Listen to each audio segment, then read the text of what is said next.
Good morning, and welcome to your morning cereal.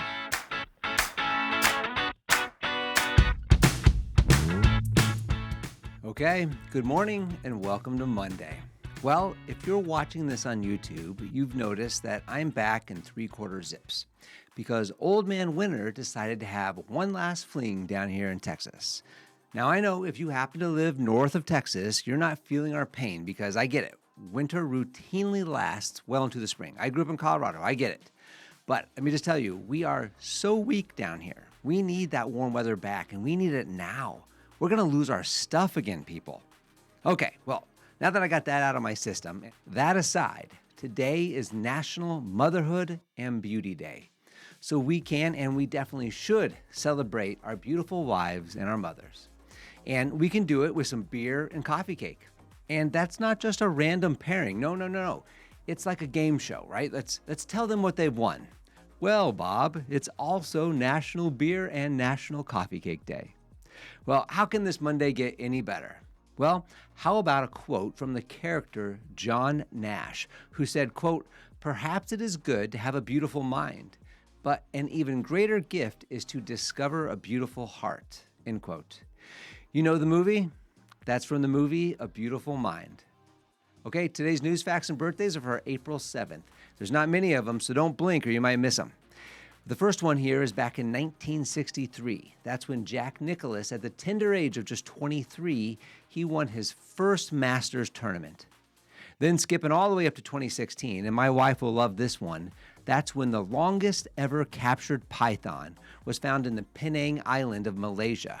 That python measured 26 feet in length. Well, happy birthday to you if today is your birthday. You share a birthday with actor Jackie Chan. He's 71 today. And actor Russell Crowe. He's 61 today. Well, the number one song in this state back in 1985 was One More Night by Phil Collins. Now, this is one of my favorite Phil Collins songs, and it was Phil Collins' second number one hit following his song Against All Odds, Take a Look at Me Now. And I'm pretty sure this song was on repeat after all of my junior high and high school breakups. And of course, I mean that in the most innocent way. Come on, people. Well, let's jump into our book review. As you know, we're reading through Stephen Covey's The 7 Habits of Highly Effective People.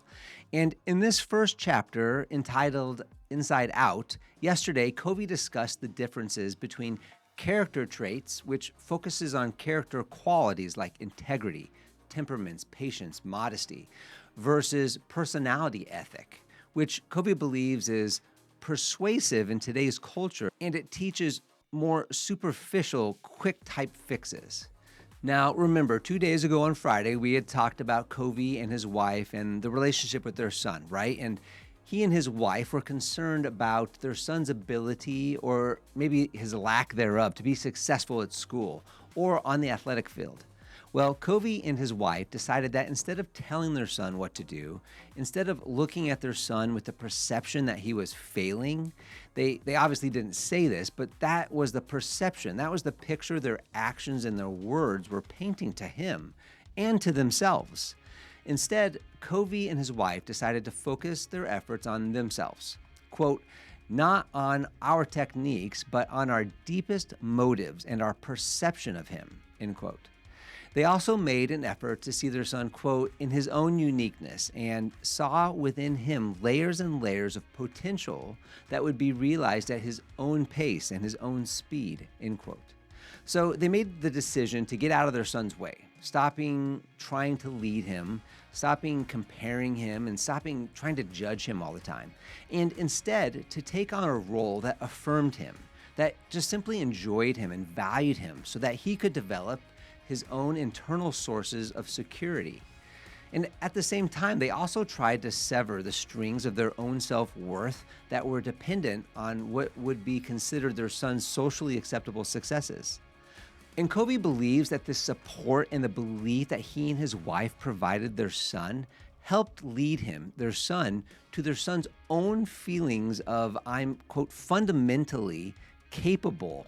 And this inner confidence or character trait eventually led their son to socially impressive accomplishments. This experience was Covey's real-life experiment and introduction to the, quote, vital difference between the personality ethic and the character ethic of success, end quote. Now, tomorrow, we're going to continue unpacking these fundamental concepts that I found incredibly interesting. So come back for that tomorrow. I don't know where you're at this morning or where you're at this week, but keep your heads up, people. It's going to be a great week. Hey, thanks for joining us today, and have a fantastic day. Don't forget to follow and subscribe to the Morning Serial podcast on the One Life Live It channel. You can find more episodes and videos by visiting our YouTube channel and the website at Sean Inglis and at SeanInglis.com, where you can also follow our other podcasts, the Mr. and Mrs. Inglis podcast and the Life Happens podcast.